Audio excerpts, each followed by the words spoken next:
of you who have joined us for the past 2 days, thank you so much, and thank you for being back. So for those of you who your first days today, welcome. We had a natural champagne webinar on Tuesday. Yesterday we saw Perrier Jouet, and today we have Matt Citrillia. So let me just introduce myself and talk a little bit about Miami Champagne Week before we start. So my name is Alessandra Esteves. I am the Director of Wine Education for Florida Wine Academy. And 5 years ago, almost, yes, because it's the 5th year, we had the idea of doing a Champagne Day in Miami. So back in 2016, we did one day, one event, only 3 champagnes. And then the next year, we thought about, bringing it to the next level in Miami. So my husband / partner, Guilherme Macedo, is also a big fan of champagne, and his birthday is today. So it is just the perfect excuse to drink some champagne, talk about champagne, and celebrate his birthday. So, so we have done, many events in Miami. And this year is the first time we are doing everything online, but really happy to have people all the way from Brazil to California. I know there's some Texas coming in here as well. So very nice to have all of you. So Matt Citrillia is a master sommelier, and he's director of education for Southern Glazers Wine and Spirits Florida. We had Matt at Miami Champagne Week 2019, and he did a mind-blowing presentation. So if you were there, let us know, but it was amazing. It was an amazing presentation. Matt is one of the people that I know that, speak great about all the sparklings and champagnes in the world. He knows every producer, every styles. He knows everything. And so, we're really happy to have him back and really honored to have him tonight. So Matt, without any further ado, welcome to Miami Champagne Week, Day 3. Welcome all. Let me get the PowerPoint up here and share the screen so everybody can see what I'm talking about. Oops. Okay, now let's go to Miami Champagne Week, presentation mode. And let me get my favorite spotlight pointer for everyone. And we will get started here, all right? So, thank you, Alessandra, for the great introduction and extremely kind words. I don't know every producer or everything about wine, but I certainly seek to learn it every day. And as we go through here, I'd like to just let everybody know that champagne is my beverage of choice. It's one of the reasons I know so much about it is because I drink it all the time. It is not something I've ever had for a special occasion. When I got into the business almost 40 years ago, I started drinking champagne on a regular basis because I just absolutely loved it. And, anybody that needs a special occasion to open up a bottle of wine, the simple fact that you woke up this morning to live another day is a good enough reason for me to open up another bottle of bubbly. Okay, so use that as an excuse if you need one to open up some champagne. It was fun with talking to Alessandra and trying to figure out what we were going to do this year. I've always been a fan of Meunier for many years, and the grapes of Champagne seem to be well known, but 2 grapes in particular, Pinot Noir and Chardonnay, have always been accepted as superior to Meunier, right? And Meunier has historically been kind of disparaged, and it's never really been the grape variety that people think of when they think of the primary grape of Champagne, or what makes the most prestigious wines of Champagne. But if you really think about Meunier's role in Champagne, it's kind of been, in my mind, that princess that has been disguised as a peasant, kind of, helping everybody out. Nobody really knows, how much power she has as she's waiting for her turn to kind of reign. All right. And really, where would the world of Champagne be if it were not for the fruit and the fragrance and the prettiness of Meunier that it provides to so many non-vintage blends and so many producers? They don't even want to tell you that they're using Meunier in their wine, but they do, because it's such a great supporting role. But it's even more than a great supporting role. It's also a great wine as a primary as a primary varietal. And so tonight's seminar, we're going to explore the importance of Meunier in the production of champagne. And I first discovered the importance of Meunier actually back in 2000. I entered a champagne competition and ended up taking first place, which was great because I entered to win a t-shirt and I ended up getting a trip to France. All right. And so spent a week in Champagne, really in a deep dive. And on the second day of this tour, we did a blending seminar. We were tasting each of the grapes, Chardonnay, Meunier, and Pinot Noir separately. And then we were going through and seeing how wines were blended. And I began to see the importance of Meunier in the blend and how it made so many wines fresher and provided softness and really lifted up the mid palate. And back then, very little things were written about Meunier, and really what was written about Meunier wasn't very, very kind. So I kind of walked into the seminar just kind of expecting Meunier to be that filler grape, and was really amazed at how it impacted quality and complexity, okay? The tasting also included a lineup, and what was really cool, we tasted the wines individually, then we tasted the wines in a blended cuvee, and then we tasted the same exact wines as the finished product to see how they actually transformed into champagne. So it was a fascinating experience, and that was also the first time I got to taste several single varietal 100% Meuniers, and there was a wine there that just blew my mind. It was a bottle of 1990 Pinot Meunier from René Colliard, okay? And I just couldn't believe how, it was a 10-year-old bottle of wine, sparkling wine. I just couldn't believe the freshness and the ripeness and the richness and the chewiness and the depth of flavor. It was almost Krug-like, okay? And it was just stunning. It's 100% Meunier. And so unfortunately, René passed away, and his son has decided not to continue that wine, which I was very depressed about. But other people have kind of taken up the mantle.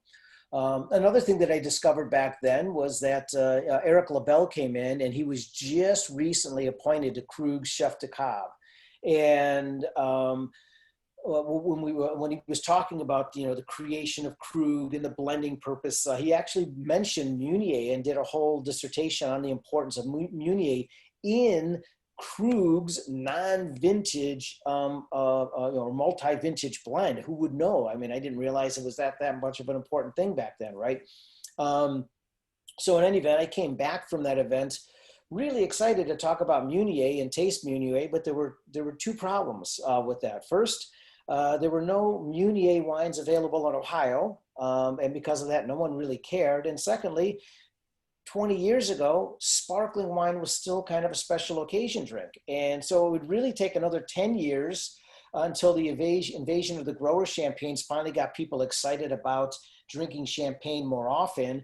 And almost 20 years later, now today, there's enough interest in this that we could actually do an entire seminar on Meunier. So 20 years later, I get to kind of talk about the thing that excited me back in 2000. So that's what we're going to do today.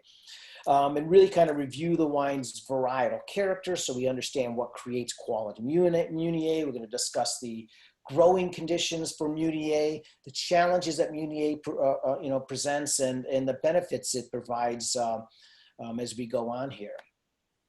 So let's take a little refresher course. Before we go on to really talk about Meunier, I want to make sure everybody's on the same page. So we're going to do a quick overview on what Champagne is, its location, region, grape varieties, and so on and so forth, okay? Just to make sure that we are all on the same page. So there we go. This is a video a friend created for me, Fernando Bateto. He's a colleague of mine. He's a fellow master sommelier, and he's really into Google Earth, and he has done some phenomenal flyovers. And I like to use this every time I get to talk about Champagne because I've never seen anybody put together something that this definitive that really helps you see and understand Champagne's northerly location. So the video kind of starts at the 49th parallel in the United States, so we can see just how far north we are on the globe. And then we're going to take that 49th parallel across the Atlantic so we can see where Reims is located in France. And we can see that northerly location, that interior cooling of the continental climate.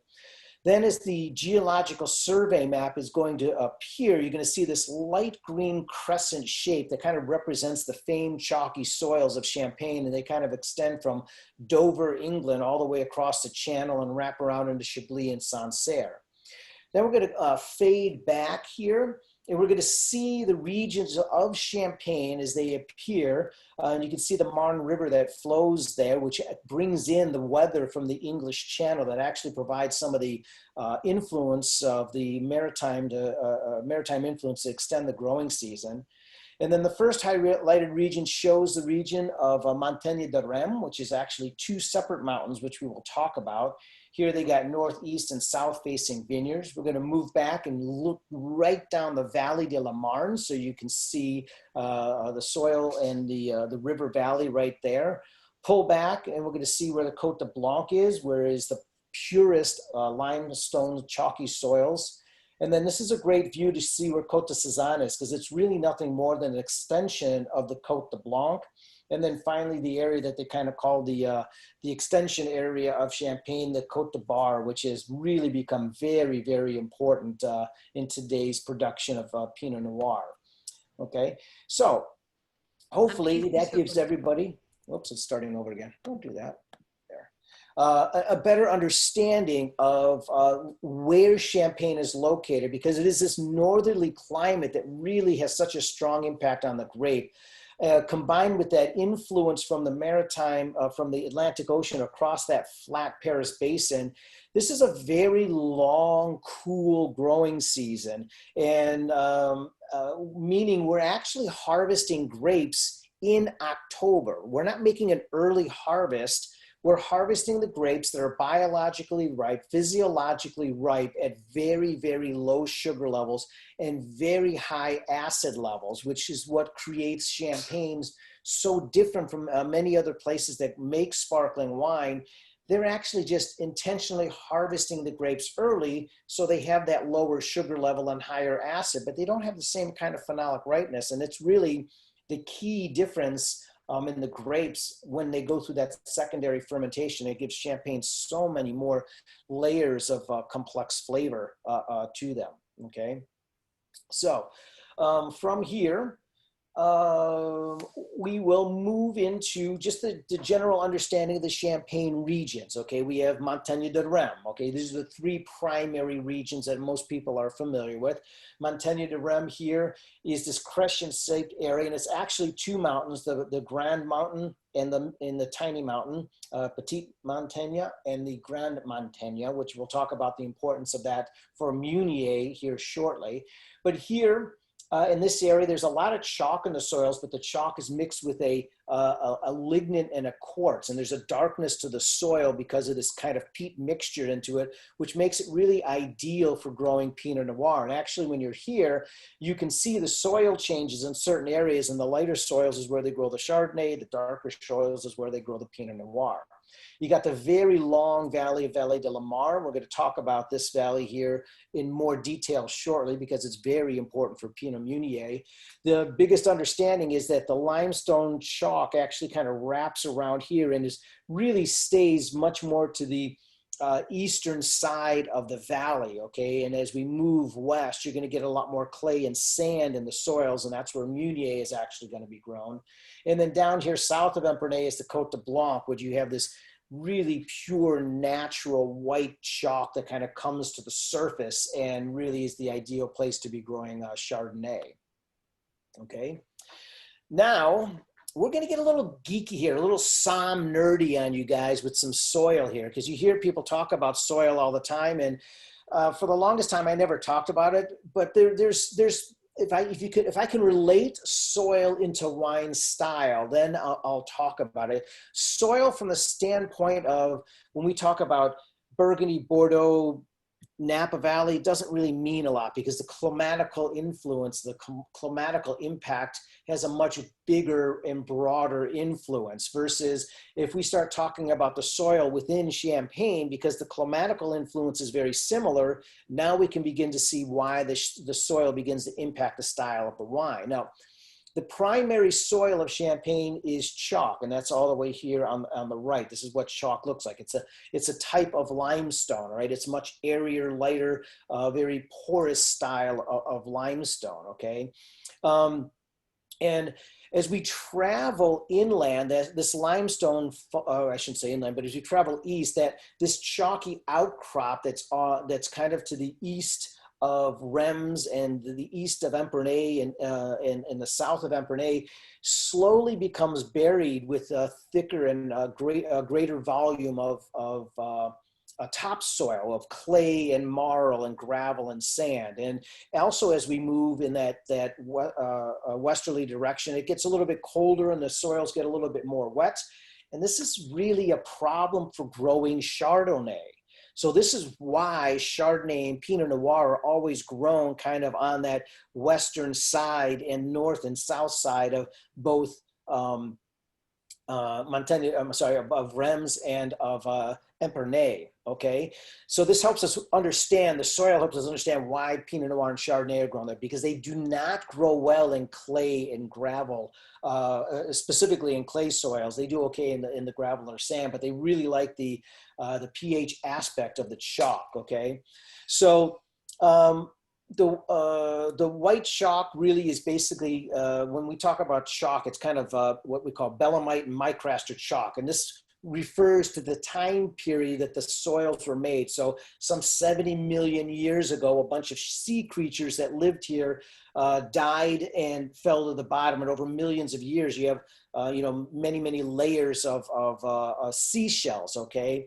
Which really promotes drainage. And so soils that have high levels of chalk are more acidic soils, and this results in grapes that are going to have higher levels of acid and lower pH, which is exactly what we find in Pinot Noir and Chardonnay grown in that area, right?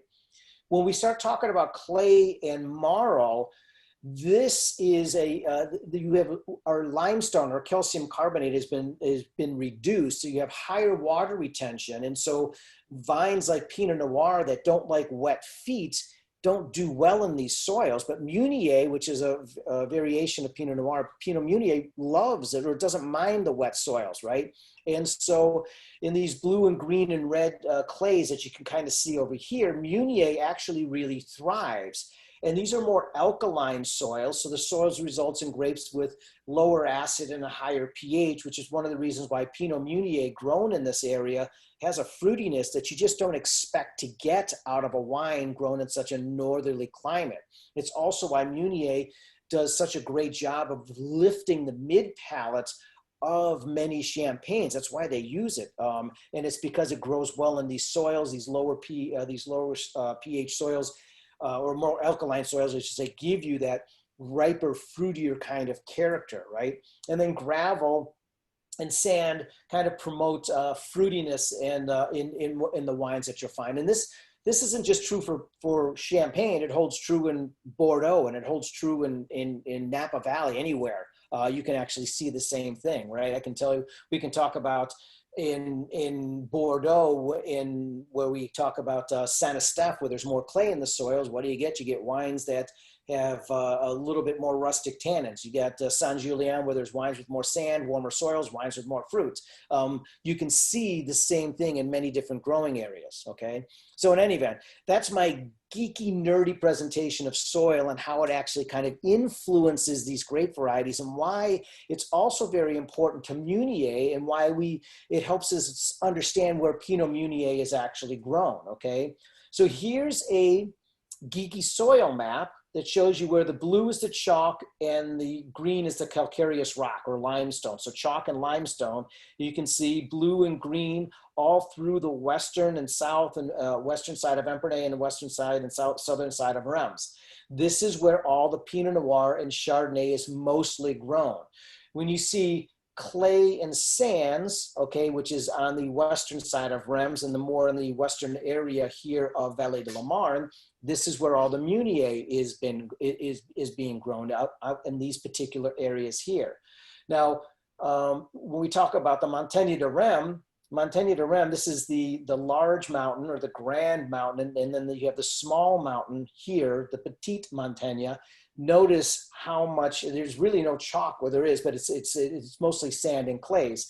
This area is about 50% Pinot Meunier, and it's one of the places that grows some of the greatest Meunier, and we'll talk about it here shortly. But I want you to remember this map because it helps us understand where the grapes are being grown, okay? Which brings us to this next map here,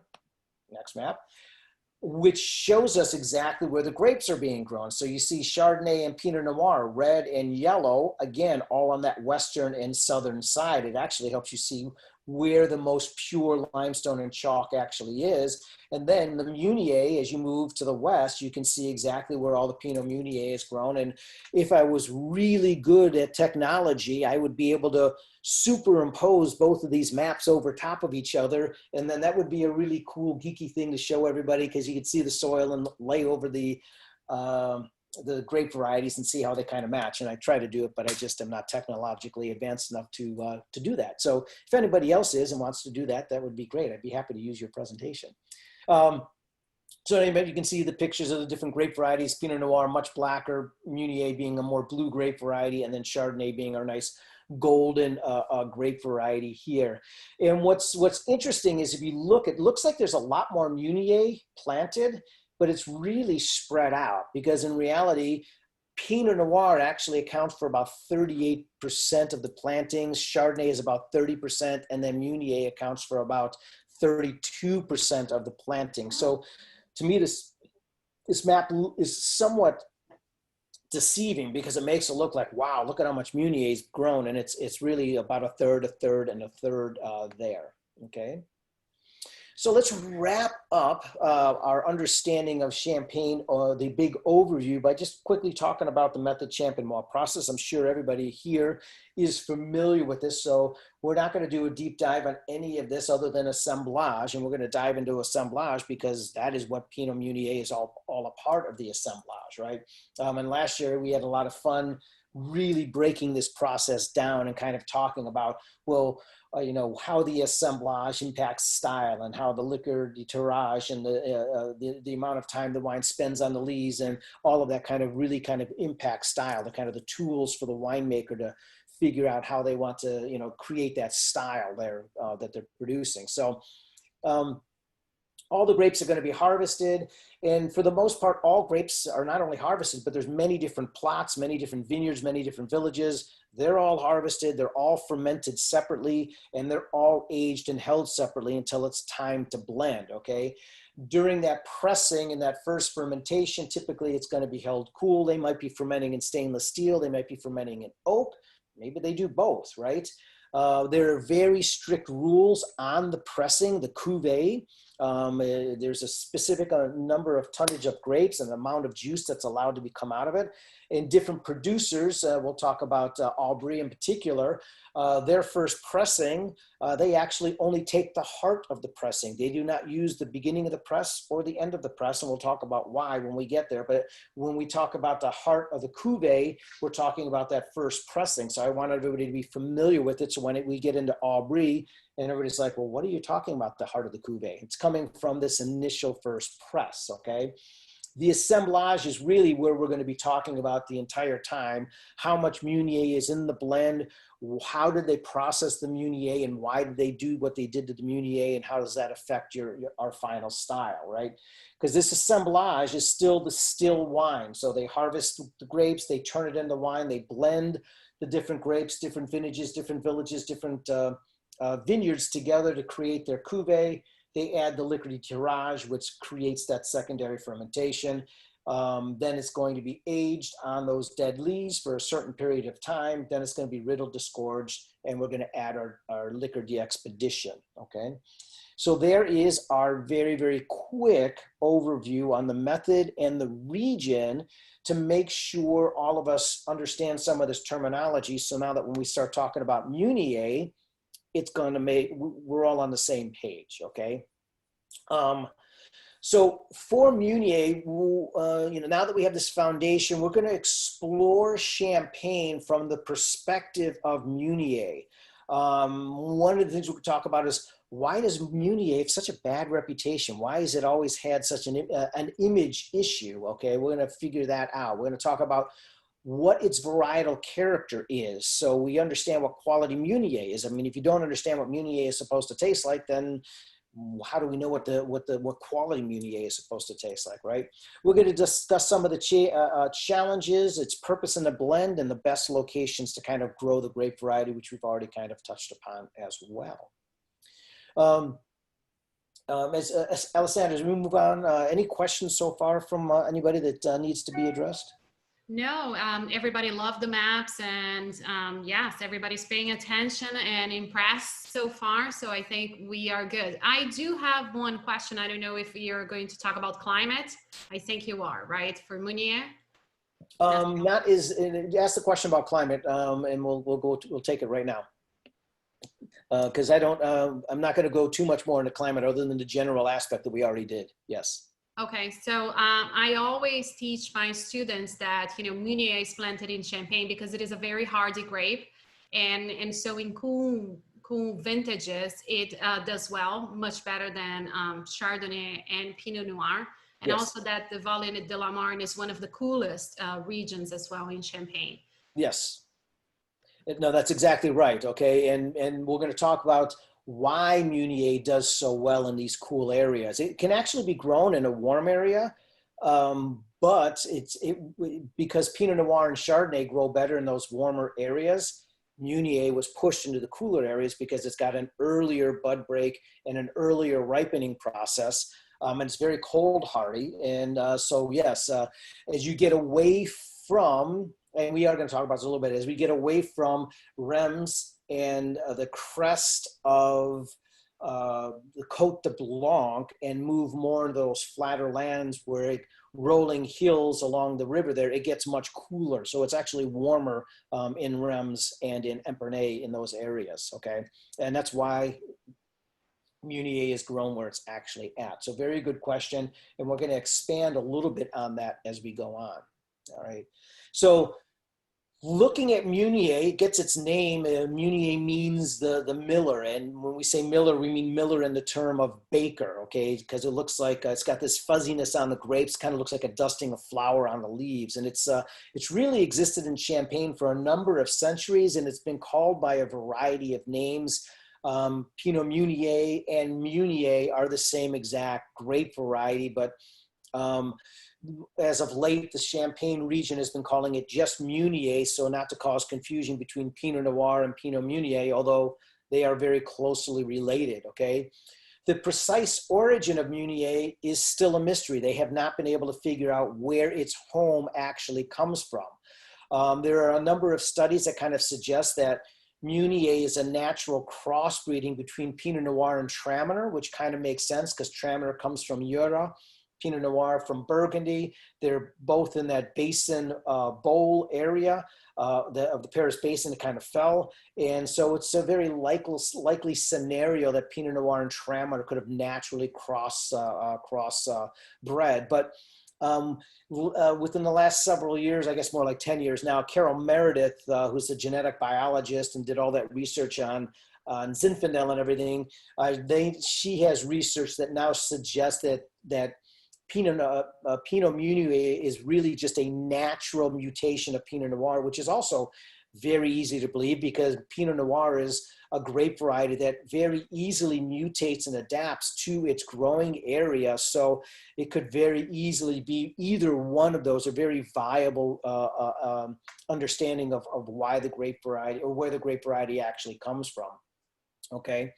So one of the things that I want to touch upon here is the questionable aspect of quality. Where did the idea come from that Meunier is just a grape variety that's not as good, or it's not really made for quality wine? And this has to do with a lack of technology and location. So you take a lack of technology and poor location, kind of created a false understanding of the grape's potential. So think about even 75 to 100 years ago, the growers knew that Meunier grew better in those cooler sites. where there was more clay. And Chardonnay and Pinot Noir did not grow there. So as growers, they wanted to grow grapes in places that they were going to get the best possible grapes. Unfortunately, these sites were also further away from Reims and Epernay, okay? And, 100 years ago, you could just load up a truck and drive it 20 minutes into town. You were loading up a cart and a buggy, and usually very large, huge crates, so you didn't have to make multiple trips, right? So prior to modern technology and transportation, grapes were harvested and transported in very large crates being dragged by a horse and buggy, slow, bumpy transportation in the heat, sometimes in the rain, right? And so it meant that the grapes just arrived to the winery in much poorer condition than Chardonnay or Pinot Noir. And in fact, if you think about those large crates where you have tons of grapes piled on top of it in a bumpy road, well, by the time the grapes actually got there, that bottom layer of fruit was already crushed and the natural yeast was already beginning to ferment. And so you had all kinds of hygiene problems and other things that made those producers making the wine began to believe and feel that just Pinot Meunier just wasn't a grape variety that was as good as Chardonnay or Pinot Noir. Okay, so this is where the image problem really becomes gets into the way of Meunier being able to shine. And the other aspect of Meunier, it's often referred to as a grape variety that develops much more quickly. Okay, it is true, it does develop much more quickly, but it also holds much longer, okay? But one of the reasons why it develops more quickly is Meunier is a naturally prolific grape variety. It produces more fruit per acre or more fruit per hectare naturally than Pinot Noir or Chardonnay is, okay? So these younger vines, if you're using a lot of younger vine Pinot Meunier fruit, well, you're going to create a simpler wine that's going to be faster evolving and really not have any staying power at all. But today, we have a much better understanding of viticulture. We have a much better understanding of fermentation. We understand how to harvest fruit better, okay? We understand that we can't throw all the fruit into a great big crate. It comes in small little packing bins, okay? We can get the fruit transported to the winery faster. The grapes can be cooled prior to pressing, and all this technology has made for much better Meunier fruit and much better quality wine across the board, not just for Pinot Meunier, but better Chardonnay, better Pinot Noir. And growers also understand the importance of vine age. So one of the things you're going to notice of the 4 wines that we taste, these are not young vine Pinot Meuniers. These are all 40-year vines, 50-year-old vines, okay? Which is one of the things that Meunier needs to really show what it has, okay? And it's these older vines that produce Meunier, and Meunier will open up and show its fruit much faster, but the concentration, it will hold much longer than it would normally be. And if you think about it, why would a grower or a producer want to use a grape variety that's going to fade really fast? Because if the Chardonnay and Pinot Noir takes longer to open up, and you're mixing it with Meunier, the Meunier is going to fade, be stale and off just when the Chardonnay and Pinot start to taste their best. That's not a really good blending philosophy, to tell you the truth. So really good Meunier provides drinkability in its youth and adds aromatic complexity when the wines mature, okay? So that's really the importance of Meunier in both, in the blend and really in today's world. And I think most people understand in Champagne that Meunier is really a very, very important grape variety, okay? So let's take a look at varietal character. What does Meunier taste like, and how is it different from the other grapes? And one of the things that makes Meunier interesting is it's a much more aromatic grape than either Chardonnay or Pinot Noir. It's more savory. It's got more herbal characteristics than either Chardonnay or Pinot Noir. And it's not uncommon to get some of these kind of both floral elements, but not just floral elements, with more of that savory lavender, almost tarragon edge. And I think when you drink the Agliorie, to me, that's got a lot of really savory characteristics. So does the Aubry, has a little bit of that savory characteristic as well, with that lavender tarragon dried green herb kind of characteristic. Whereas when we get to Joffre, you're going to see that that's probably a bit fresher and a little bit more of the forward red fruit, and even a little bit of blueberry fruit coming out for the Joffre, if you happen to be tasting it now. Okay. Also Meunier is a little bit lower in acid than either the Chardonnay or Pinot Meunier. I'm sorry, Meunier is lower in acid than either Chardonnay or Pinot Noir, and it has a fuller, richer mid palate. And when you taste young Chardonnay, young Pinot Noir, they can be really flat in the middle. And so that's what this Meunier does. It kind of gives you this lift in the mid palate while those wines are kind of young and ready to go. So there's your varietal character of Meunier, all right? So let's take a look a little bit about the environmental challenges of the environment that Meunier needs, and some of the challenges that growers have with it. As Alessandra was mentioning earlier, this is a grape that does well in cooler, frost-prone areas because it has a late bud break and a very early ripening cycle, so we can actually ripen before the season ends without much of a problem.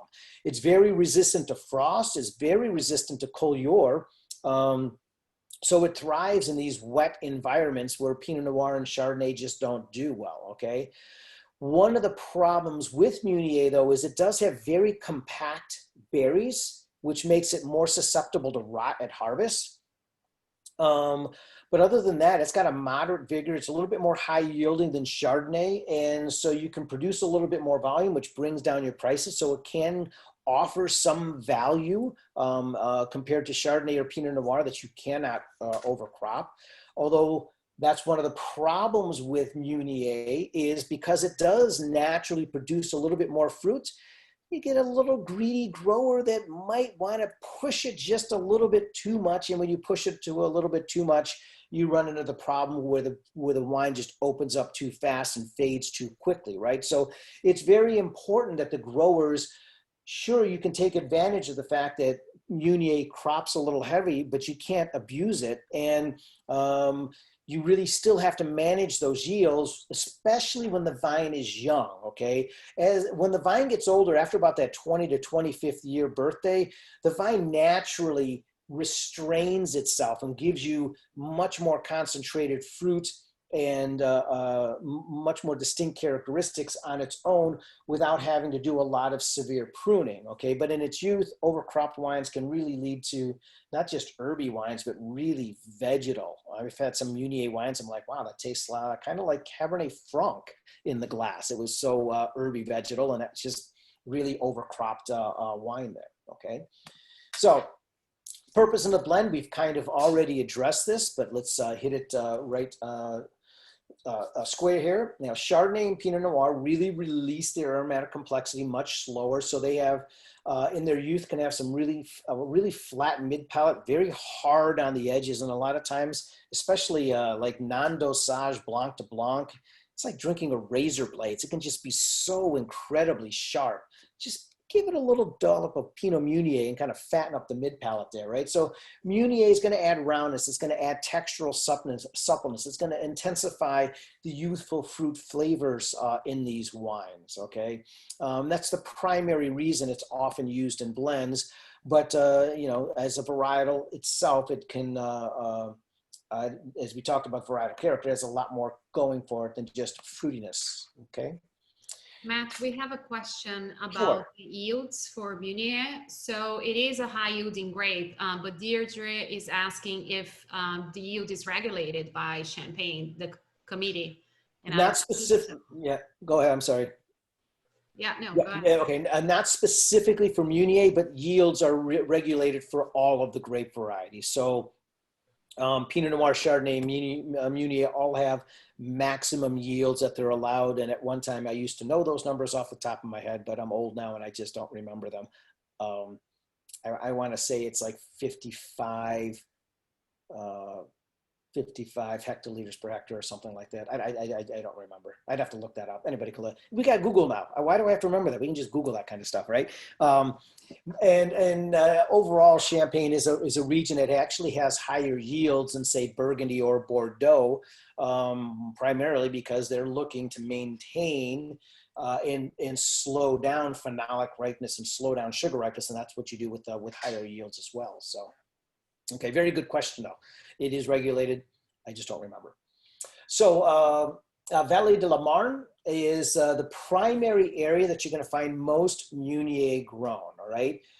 There is Pinot Noir and Chardonnay grown here, but Meunier dominates about 60% of the valley, and then Pinot Noir is about 20 to 25%, and it's all over here in Maurice in the western side of the valley. And there is a little bit of Chardonnay planted in here, 10-15% Chardonnay. But again, they're closer to Reims and Epernay. In the areas where you find both Pinot Noir and Meunier planted, typically the Pinot Noir is going to be planted on the eastern side because they want that morning exposure, and it's usually planted in more gravelly oriented soil, so that gravel warms up very quickly in the morning to get rid of any excess moisture. So Pinot Noir will always be planted on eastern exposures, whereas the Meunier will be planted on the western exposures because it doesn't really mind the cold morning, and it can wait to warm up. So it's also very interesting as you go through through the villages, especially in Ovier and Cumiers, you'll find a lot of Pinot Noir planted here, and it's like, oh, eastern facing vineyard, oh, those are the Pinot Noir. Those are the Pinot Noir vines, and western facing vineyard, those are the Meunier vines. Okay.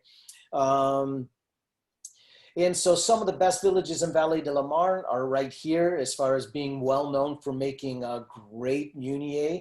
Louvigny is actually where Orban comes from, which we're going to taste, but this is also where Krug's Meunier comes from. So they have they have several plots here in Louvigny. They really, really like this village for their Meunier, and they got some 50 and 60-year-old vines that they're pulling their fruit from out of here. Cules is another favorite area of mine up here with Champagne-Moussy, which makes some phenomenal Pinot Meunier, which I wanted to use, but there is none available right at this particular moment, okay? So in any event, these are all the best villages known for making Meunier. Not that it grows well in many places, but those are what we consider the best of the Vallée de la Marne for Meunier, all right? This brings us to Petite Montagne, and again, in my very bad French, but which means the tiny mountain or the little mountain right here versus Grande Montagne, which is the large region, which is where many of the Grand Cru villages are located, okay? And here there's a number of Premier Cru villages, but it's 50% Meunier, and it's because as we move west of Reims, this area here is a lot more sand and marl. And marl is basically a clay mixed with at least 40% calcium carbonate, maybe as high as 60% calcium carbonate. It can still be called a marl. After that, it's called a limestone. Okay, again, more geek talk if anybody really cares. In any event, it's this area here, again, is about 50% Meunier, and you'll have a lot of Pinot Noir mixed in, but again, it follows the same suit. The Pinot Noir is always going to be planted on the eastern facing slope, and the Meunier is going to be planted on the western facing slope. Here, it's a little hard to see on this map, but you can see Vrenier. Vrenier is where Egliorier is located, and that's where their Old Vine Pinot Meunier vineyard is actually located. And then just a little bit south in Oeil-les-Reims, this is where Aubry is located, and Aubry has all of its vineyards located in these various vineyards or these various villages right here west of Reims, okay? So, and then these are probably the best villages, Écules, Joly-les-Reims, Oremé, Vrenier, Goyou, and Murphy, probably the best villages for Meunier in this particular area. Okay, and again, look for producers from these areas, and you're going to get some great Pinot Meunier. Right? So there's our Petite Montagne.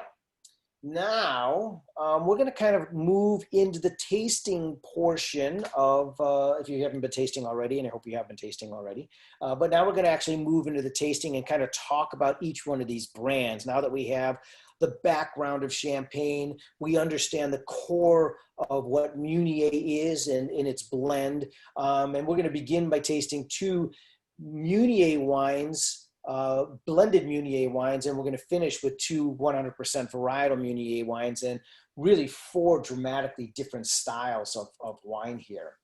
Alessandra, any other questions that might have before we come into the tasting part? No, I guess all good.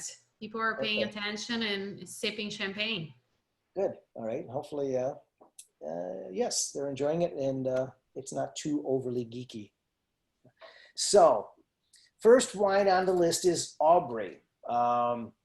That's what I'm drinking right now, and I love this wine because of its richness and boldness, the style of it. Okay, and Aubry is actually located on the map, which is hard to see here, but I pointed out earlier in Joilly-les-Rems on the Petite Montagne, and they actually specialize in forgotten grapes of Champagne. So not only do they do well with Meunier, but they grow Pinot Gris, Arbane, Petit Mesler as well. And these are all historical grapes that were originally outlawed in the INOA because they didn't grow well in the cold, but they did grandfather in acreage that was planted. Now, I believe rules have changed and they are now allowed to continue to grow these historic grapes. Most growers don't because they require a lot of attention in order to do well. And the Aubry family has really done a great job with these forgotten grape varieties, as well as with Meunier, right? Because they are farmers. They are first and foremost farmers before they are winemakers. Now, and they're historic growers, right? They've been growing grapes in the same village, and the village is right there around Jory, since 1790, right? So that's a lot of centuries, and a lot of generations of growing grapes. Now, current generation, Pierre and Philip, they're twin brothers that are managing the estate. They have 16 hectares that are their vineyards. What's interesting, though, is the 16 hectares are split into 60 individual plots that are all farmed as individual vineyards. Okay, so you can see a lot of very tiny small plot vineyards. Each plot has been defined by the soil and its exposure as far as what grape variety is actually planted in these areas. All 60 plots are actually planted in Premier Cru villages, so they're certainly well-respected growing areas. All of them are located here in the Tiny Mountain area, and they've really used their understanding, their generational understanding of growing grapes in the land to kind of inform how they blend their cuvées. Okay, so Aubry's Brut actually has about 40% Meunier in it. And this is what I like to call, I refer to it as more of the oxidative rich style of sparkling wine. One of the reasons, everything they do is to create a richer, more texturally viscous style of wine. So they use only the heart of the cuvee. So remember when we talked about the pressing, you load up your grapes, you got an X amount of kilograms, I think it's 4,000 kilograms. You're only allowed to extract, I think it's 2,500 liters of juice. Don't quote me on those numbers. They don't take all 2,500 liters. They discard the first 10% and the last 10%, or it might be 15 and 15, something like that. They take the heart, okay, and then only use that. So they're capturing this middle part, which has the highest level of dry extract. And what is dry extract? That's another geeky term. Like if you leave like a quarter inch or half inch of champagne in your glass tonight, and then you forget about it and it evaporates, and tomorrow you're going to come there, you're going to find all this crusty stuff on the inside of the glass.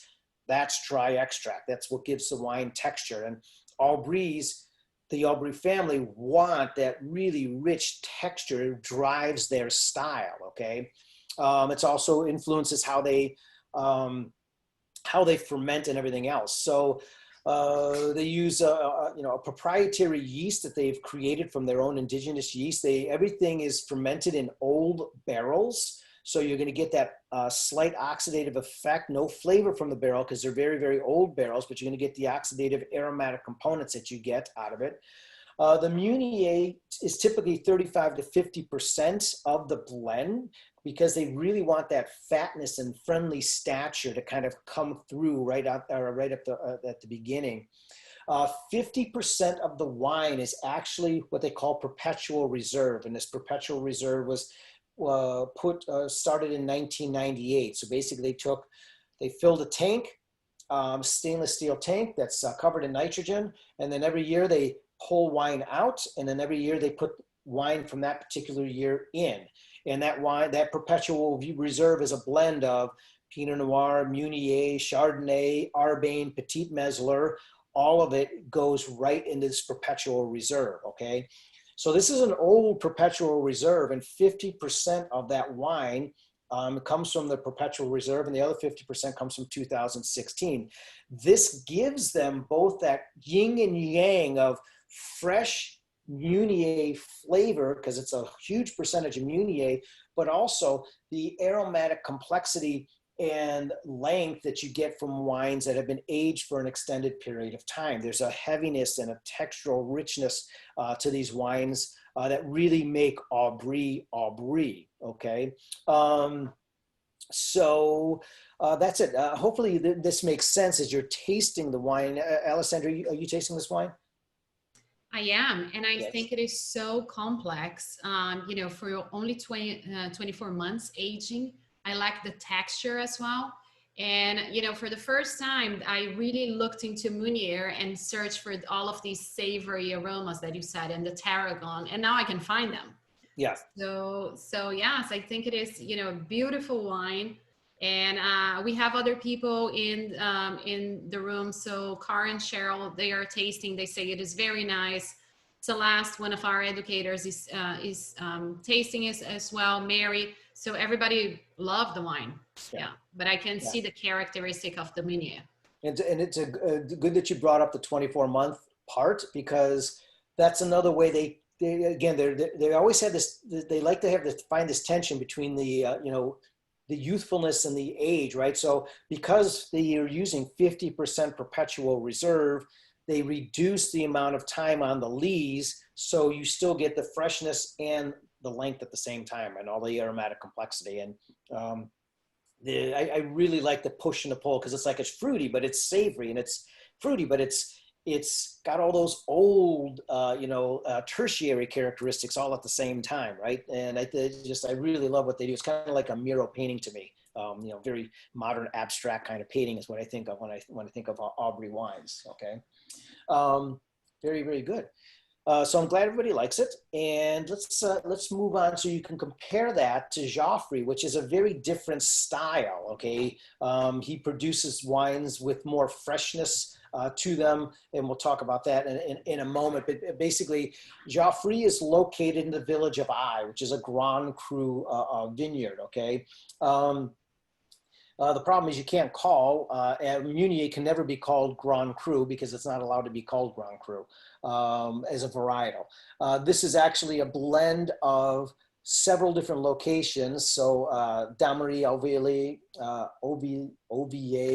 Fleury de la Rivière, and Cumières are the four different villages, Premier Cru villages that Geoffrey, has their vineyards growing in. Okay, so they are also very old family growers, growing grapes since the 17th century, and began making wine back in the 1950s. And right now we have the second generation Jean Baptiste that's actually producing the wines. Okay, so fairly young from the standpoint of winemaking, very old from the standpoint of grape growing. And they own about 14 hectares of vines. And again, like Aubry's, look, they got 35 plots, split across those 14 hectares of vines. They're harvesting and managing these small little plots, and the vineyards are planted, or these plots are planted, again, based on exposure, soil, and whatnot, okay? And once they harvest these 35 plots, they're fermented separately, kept separately, and then they go through the process of blending to make their the wine that they call expressions here, all right? And so right away, you can see a big difference between Aubry and Geoffroy. Aubry is 100% temperature controlled stainless steel versus the oak casks, the old oak casks that Aubry is going to use. So this is what we call a more reductive style of winemaking, which is really going to preserve the fruitiness of the wine, okay?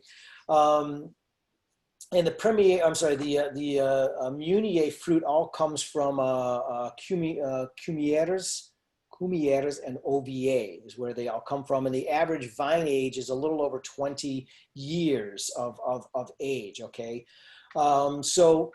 Here the Meunier is also grown on more limestone soils with just a bit of clay, which helps elevate the acid level. And I find Geoffroy much more tart than Aubry.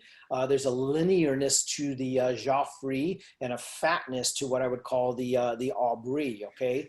Fruit is all cold chilled before fermenting, again, to enhance the freshness of this wine. And he also inhibits malolactic, again, elevating acid. And hopefully if you have the chance to taste both of them side by side, you can see that this wine's got a tanginess to the wine that the Aubry does not have. Not that one's better than the other. Again, this is their artistic expression of how they want to pull these wines together, okay? So the wine is a blend of two different vintages. So instead of using a perpetual reserve, they're basically, this is all 2015 and all 2014 fruit. Small percentage of the 15 and the 14 is actually put in an old barrel for a small amount of time and then blended back into the final cuvee. But it's basically all about freshness. They are taking current vintage, blending it together to really emphasize the fruit. And tasting this wine, it also has, what's funny is this wine has actually more time on the lees, yet it has riper fruit to it than the other wine that has only had, 24 months on the lees, because there's the process of this making this wine was so much more about emphasizing the fruit. And in Geoffroy, one of the things that I really like about it, it almost has this really dried blueberry kind of characteristic, and that red raspberry that really says Meunier is driving the bus on this particular wine. And Alessandra, I don't know if you got that one open or tasting it. Yes, it is amazing. So both wines, we sell it for the same price at 305 Wines. So $52.99 for both. But they are so different. And I agree with you. Even though this one has, more time on lees, it has younger reserve wines. So it is so much fresher. The acidity is really tart.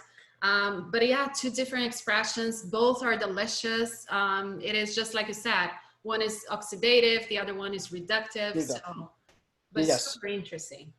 Yes, and for those geeks out there that want to understand the difference between a more oxidative style of winemaking and a more reductive style of winemaking, this is a really, really good example. And it also kind of shows you the two faces of Meunier, one with Aubry where you're getting a little bit more of the savory herbal characteristic, and one where you're getting much more of the riper red fruit and blue fruit that Meunier actually adds to the blend. Yeah. Right? We have one question asking about what is the difference in taste between beet sugar versus cane sugar for dosage? That's a very, very geeky question, and there is a taste difference, although you probably won't notice it in a wine. It's not like I can taste a wine and say, oh, that's beet sugar or cane sugar. But if you have the same exact wine with two different uses of sugar, beet sugar has an earthiness to it. And cane sugar gives the wine a lift. There's a creaminess to the cane sugar and a lightness that cane sugar has. And then MCR, which is not My Chemical Romance, which is a band. MCR is the The mustified rectified grape concentrate. Okay, and a lot of the natural winemakers are using MCR because it's a natural grape juice, but it actually is sweeter than. So if you have 5 grams of MCR and 5 grams of cane sugar, 5 grams of MCR is more like 8 grams of cane sugar. So there's a higher level of sweetness to it, and there's a heaviness to it.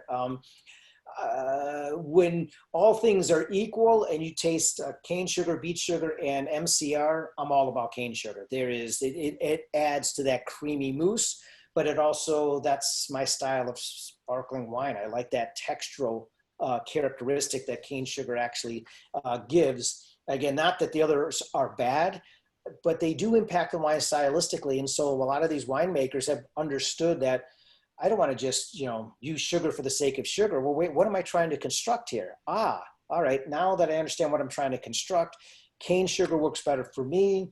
Beet sugar works better for somebody else. And then, MCR might work better for, another person. Okay. A very good geeky question. And if you ever get a chance to do a dosage tasting, it's really, really cool to see what a small dosage how a small dosage can really change the entire picture of the wine. So, very good. All right, let's move on to Francis Orbon, and this is an extra brut, so it's got the lowest dosage out of all of them. Okay. Leopold Orbon, Orbon established this farm in 1929 in Louvigny, and this is the same exact area. In fact, his vineyards are very close next to Krug, where Krug sources its Pinot Meunier. I wouldn't doubt that he has sold fruit to Krug at one time or another over the years, but nobody will say. In any event, it doesn't really matter because he's making his own wines here. Okay, Francis is the current generation, 4th generation that joined the family. And he began apprenticing at a very early age of 19 years old. He already knew he wanted to be making wine with his father. He spent his entire life growing up in the vineyards. Ian, at a very, very early age, really began to understand how Meunier grew in the vineyard and where the best spots were for those Meunier grape varieties. Okay, and when you talk to Francis, he'll tell you growing Meunier is easy. You need 2 things. You need clay soils and you need old vines. If you got clay soils and old vines, you can make exceptional Pinot Meunier, okay? And so this wine is 100% Meunier. In fact, most of their wines are all Meunier. Vineyards are 30 to 40, and there's some 50 and 60-year-old vines, but the majority of them fall in between that 30 and 40-year-old character. And this wine, I just bought a case of because I absolutely love it. There's very few wines, what they call extra brut. I'm not a big fan of the extra brut wines because so many of them are so skinny and lean, they hurt to drink. And I think he just does a great job of making a really elegant style. And it's great to put this style next to Aigle Aurier, which we're going to taste again. We're going to have 2 completely different styles and interpretations of what Meunier can do. So Francis is very much of a reductive winemaker, does everything he can to remove and reduce any oxygen into the wine, right? So it's all fruits chilled down beforehand. It's all cold stainless steel, fermented very, very cold. 50% of this cuvee is going to come from the vintages of 2014, 13, and 12. Okay, so the most recent vintages, and then 2015 is where the other 50%. So again, lots of young juice in the wine, and because of Meunier's vibrant fruit characteristic, the fatness that you get off of Orbon, 3 grams per liter RS, and it's cane sugar, 3 grams per liter cane sugar is all he needs for the dosage to give this really well-balanced wine. But it's also the most elegant of the flights, okay? I almost wanted to taste it first, but then I just felt it was weird because we were going to go from 100% Meunier, then a couple of blends, and then back to another 100% Meunier. I wanted to juxtapose it against Aigle Aurier, so that's why it's coming up in this part of the tasting. But I think everybody can taste it. You can see that this is by far the most elegant. It's got so much of that really fragrant fruit juice, really ripe, almost citrus characteristics. And I really like the herbal characteristic. It's almost like what you get that in Gruner Veltliner, that white pepper kind of characteristic that kind of comes off of this wine as well. Vibrant, long on the finish, and you know, if you forget about this wine for another 10 or 15 years, it's just going to get better and better, even though it's not a vintage dated wine, right? Anything you want to add about this wine at all, Alessandra? So we tasted Francis Urban for the first time last year during Miami Champagne Week when we tasted the 3 separate grapes, and it was amazing. But now I have people in here. So Carl says that he swear he smells oregano, and I agree because now you have all these green savory notes. And then Marco says, you know, he find a lot of baked apple, strawberry, candied fruit, very generous mouthfeel. So I agree. It is just, you know, a well-made, delicious wine.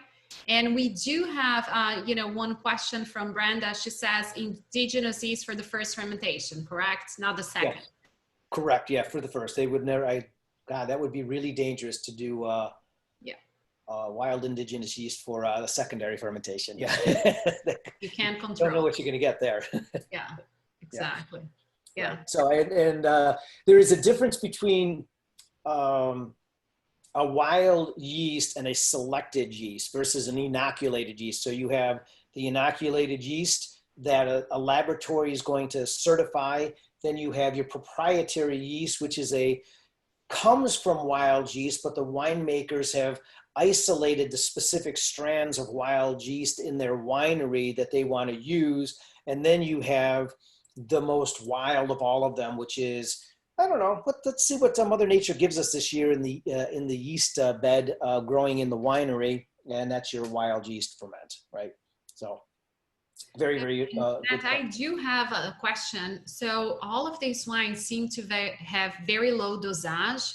Yes. So do you think the fruitiness of Meunier and the floral notes and is compensating for the dosage, so it doesn't need too much sugar? Yes, no, absolutely. Because when it was at the very beginning, I talked about young Chardonnay and young Pinot Noir. They're very flat in the middle. That's one of the reasons why they add the dosage, not just to balance the acid, but also to give the wine lift in the mid palate. Meunier, when it's put into the wine, is a natural lift for the mid palate, and so you don't need to add as much dosage simply because the Meunier is there, even if you're not using fresh Meunier, because even older Meunier still gives you that lift in the mid palate, right? So it's just a way that you can use lower dosage without, because the Meunier is part of it. Yeah, a very, very good observation there. Okay, so let's move to the last wine, and this is the Aigle Aurier. I remember when I tasted this wine almost 15 years ago. I just blew my mind because this is, you know, if you are looking for those really rich Bollinger Krug styles of wine, this is where Aigle Aurier comes into play. And you know, Vin de Vrigny, he's doing it with Meunier, which people are like, how could you know, how do you do this with Meunier? I thought you could only make this style of wine with Pinot Noir, right? But no, you can do it with Meunier as well, right? So Aigle is now in their 4th generation. It was established in 1930. Small growers in Vrigny, so you can see Vrigny is right here on this map. And then, yeah, so it's right there just outside of Reims. And, you know, they got 12 hectares of vines. The vine age is, well, you know, over 40 years of age. And although they are Pinot Noir. About 70% of their vineyards are Pinot Noir. They have one vineyard that is all old vine Pinot Meunier that he uses to make his the vines of Rigny, right? So it's the specific. It's actually a specific vineyard wine. Although he owns Agliori owns vineyards in Ambonnay, and Verzenay, and Bouzy. And then they have a specific vineyard in Grenier with these old vine Meunier, and that's where this is actually coming from. And Aigle is the exact opposite in the philosophy of making wine, and he really wants to showcase Meunier's other side, all right, where Meunier is much more of that Pinot Noir style, okay? 50% of it is barrel aged in old oak and held and aged in old oak, okay? 50% of it is in stainless steel. It is all indigenous wild yeast, which I think also gives you a bit more of that wild characteristic that you get. It is 100% Meunier. 50% of it is 2012. So we're talking about older wine to begin with, and then 2010, and then 2011 is the balance of the 50%. Then aged for 36 months on the lees, and you can see only 2.5 grams per liter dosage. They could call this Brut Extra if they wanted to, but they just call it Brut.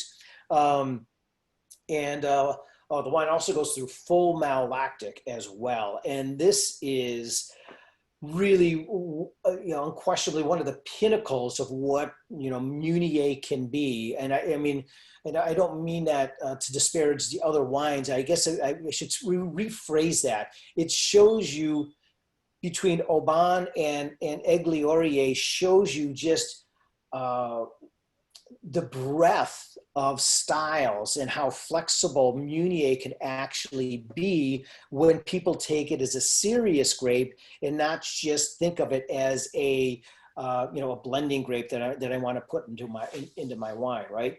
Aigle Aurier has really kind of been the benchmark showcasing people, what you can do with Pinot Meunier from the standpoint of making that Bollinger Krug style of wine, if that's the style of wine that you absolutely like. And this is the wine that I sit down and have if I'm going to have filet or quail or richer, fattier dishes.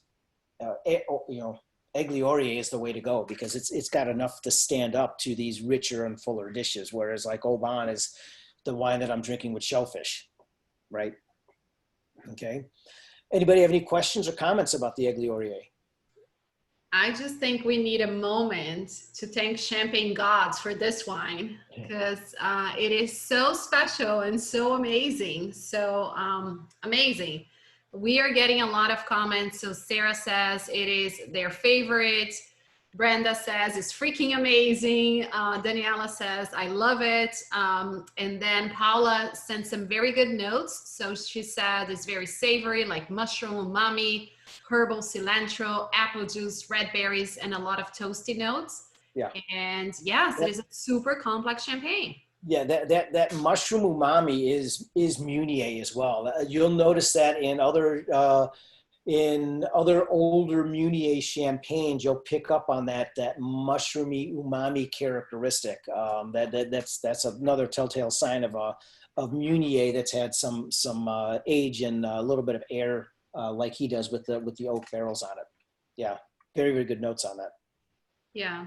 And guys, so Aigle is really, a tiny producer, very cold producer. So, grower champagne. And when Matt chose this wine for the webinar, we had to, separate cases of it because this production is so small. And Florida, we receive a few cases every year, but not too much. So we had to talk to the responsible person saying, okay, can you please separate these cases for us? We are doing a webinar in October, but we need those now. And so it is a really, rare and a treat to have a great producer just like this doing 100% Pinot Meunier. Yeah, I also, the pricing on it also amazes me because when you look at the quality and the price, and then you look at Again, Bollinger's Via Veen and Krug and some of the other ones that are out there. They're really, really expensive, and you can buy a case of Egley, for a couple of bottles of Krug. So it's still an incredible value. But it does have that cult following. So usually the people that know it grab it as soon as it's available. So very, very good. Any other questions? We got one slide to wrap it up to talk a little bit about glassware. I have one question. So, are there any producers doing Pinot Meunier vintage champagnes as of right now? Yes, Moisset does he's the first one that comes to mind, does a special club 100% Meunier that is absolutely stunning. And again, I think it's another wine that's $135, I think, retail. Wow. Yeah. That's the first one that comes to mind. I know there's several others that are out there. I'm just drawing a blank on them. Okay. First off, they're hard to find because just not that many of them out there doing the vintage dated. But Moisset definitely is, and I know there'll be another couple that come to mind that as soon as we get off here that I'll think of. So. Yeah, no, but I just wanted to know if there are people in Champagne doing it. So, yeah. Yeah. Okay. Yeah, and if you find Moisset's special club, definitely grab a bottle of that. That's another great expression of Meunier as a single vintage wine. So. One of the things I also like to talk about with sparkling wine is glassware, okay? So if you have multiple glasses in your house, I think it's, there's too many people out there telling people what they should be drinking wine out as opposed to explaining why they may prefer one glass over the other, okay? And I prefer my sparkling wine out of flute, but that's only because it appeals to my personal senses. And I know other people that prefer a white wine glass. One isn't better than the other, but they certainly change. The glassware really changes how the wine attacks the palate. So a flute is going to provide you a little bit better visual because you got that long, narrow cylinder versus a really fat bowl. You don't get the same visual impact.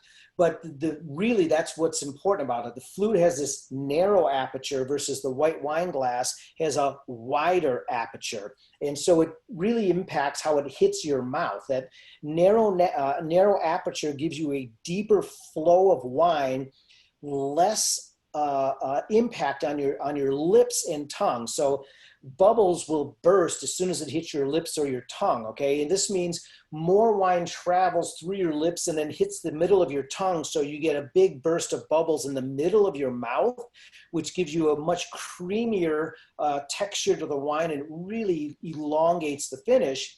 But it's also more aggressively CO2. So people that are more sensitive to the carbon dioxide, the flute probably isn't the best glass because that big burst of bubbles, it's like it's too much bubbles for me, right? And it can actually take away from the enjoyment. But that's where the white wine glass comes into play, because if the carbonation is a bit too much for you, that wider aperture means more wine is going to hit your lips and you're going to get a much bigger burst of bubbles right up front, which really increases the aromatic pleasure right up front, okay? And then when the wine enters your mouth, you get this crunch, and then it really flattens out in the mid palate. So you don't have all of that, like, oh my God, there's so much carbonation kind of characteristic going on. And then it's a much softer finish, a much softer finish, shortens the finish a little bit, but it's for some people, that aromatic enjoyment makes up for the shorter aspect of the finish, especially if you are, sensitive to carbon dioxide. And so then it's a matter of which way do you like your wine. And most of my friends know that I want that creamy mouthfeel in this. So I drink out of the flutes and they drink out of white wine glasses. And some people prefer flutes for certain wines and white wine glasses for other wines. But it definitely changes the impact of how the wine enters your mouth. And so play with it and explore with it. And I think you'll you'll have one bottle of wine that you can expand its enjoyment in different ways other than just drinking it all out of one single glass. And that's how I want to leave everyone. Yeah, this is fascinating. And we have a few comments in here. So, Eric is saying, thank you for not being a glass snob. And we have a few people. So Irene says, flutes forever. Julio is drinking his Egli out of Zalto white wine glass. I love and Zalto. When I saw this last year, I said, yes, that is correct. We are all different. So we should respect each other's choices. So the gentleman drinking Zalto, that's a Zalto glass tattooed on my arm with rosé in it. I don't know if you can see it in the camera, but in any event. Yeah, Zalto. Yeah. Love that glass. So, okay. Yeah, we have a few more questions. So Celeste is asking, oak in first fermentation, that is more the exception than the rule, correct? New oak is the exception. Old oak is used by a lot of people. Alfred Gratian, Bollinger, Vouve. There's a lot of people that use old oak, not maybe 100%, but they do use old oak. And the difference being that old oak imparts no flavor, but it does impart small amounts of oxygen, which helps expand the aromatic complexity and reduce the fruitiness of the wine, right? So most of those wines that are heavier and richer are using some form of old oak. Hopefully that answers the question. Yeah, absolutely. Yeah, we have a few more people saying that, they ran to the kitchen to get the Zalto glasses and people will retaste. And then we have a question from Daniela, and she's asking if you're part of the Munier Institute. No, I'd love to be part of the Munier Institute, but I believe I thought it was only for Munier growers. Eric, I'm forgetting his name, that started that, but I know of it. I've just never tried to join because I always thought it was a grower thing, but maybe I will. If it, like the Munier educator. Yeah, it makes sense. Yeah. Okay. So. Yeah. All right, guys, any final questions? And, let us know which wine did you prefer? What was your favorite of the night? I think all of them, are beautiful, shine different. Egli is a very special wine. So yeah, I'm really happy to have tasted it. Yeah, I was happy that I was able to twist a few arms and keep some for us. True. Yeah, absolutely. So we're having a lot of thank you messages in here. So Sandra is saying, great presentation. Daniela says, wonderful webinar, amazing Thursday night. Yes, very insightful webinar. So everybody is, and Carr says that Urban was his revelation. So he never had 100% Munier before. So yeah, I guess everybody's very happy. So before we go, so what can we expect then for Miami Champagne Week 2021, Matt? Arbonne or Petit Melier webinar? Yeah, well, that would be we can probably look at that, but that would be even harder because there's only a few people that I know of doing that kind of stuff. But I don't know, we'll figure something out and, make it fun. And, maybe we'll do a deep dive into vintage champagne or something. I don't know. We'll figure it out. Yeah. We'll find something. We have a year to think about it. Yeah. So, and who knows what's going to happen in the next year with trends and innovation. There's always something new happening. So, yeah. Absolutely. Yeah. All right. So thank you so much, Matt. It is always a pleasure to have you. And, we always learn so much. I felt that 90 minutes just ran by. We need a 5-hour class with you to learn and to go really deep. Love the maps and everything. So thank you very much. Any final words for our attendees and for everybody else? No, thank you all for coming. It's a pleasure to always be able to do a seminar where people have the same interest and passion as I do about a product, and I actually get to talk about a product that I really want to talk about, as opposed to having to do another Napa Valley Cabernet seminar. Not that there's anything wrong with Napa Valley, but in any event, I just these are places and regions I have a very strong and deep passion for, and would love to see more people drink champagne on a daily basis, because it just makes life so much happier. I agree. Bravo. Okay.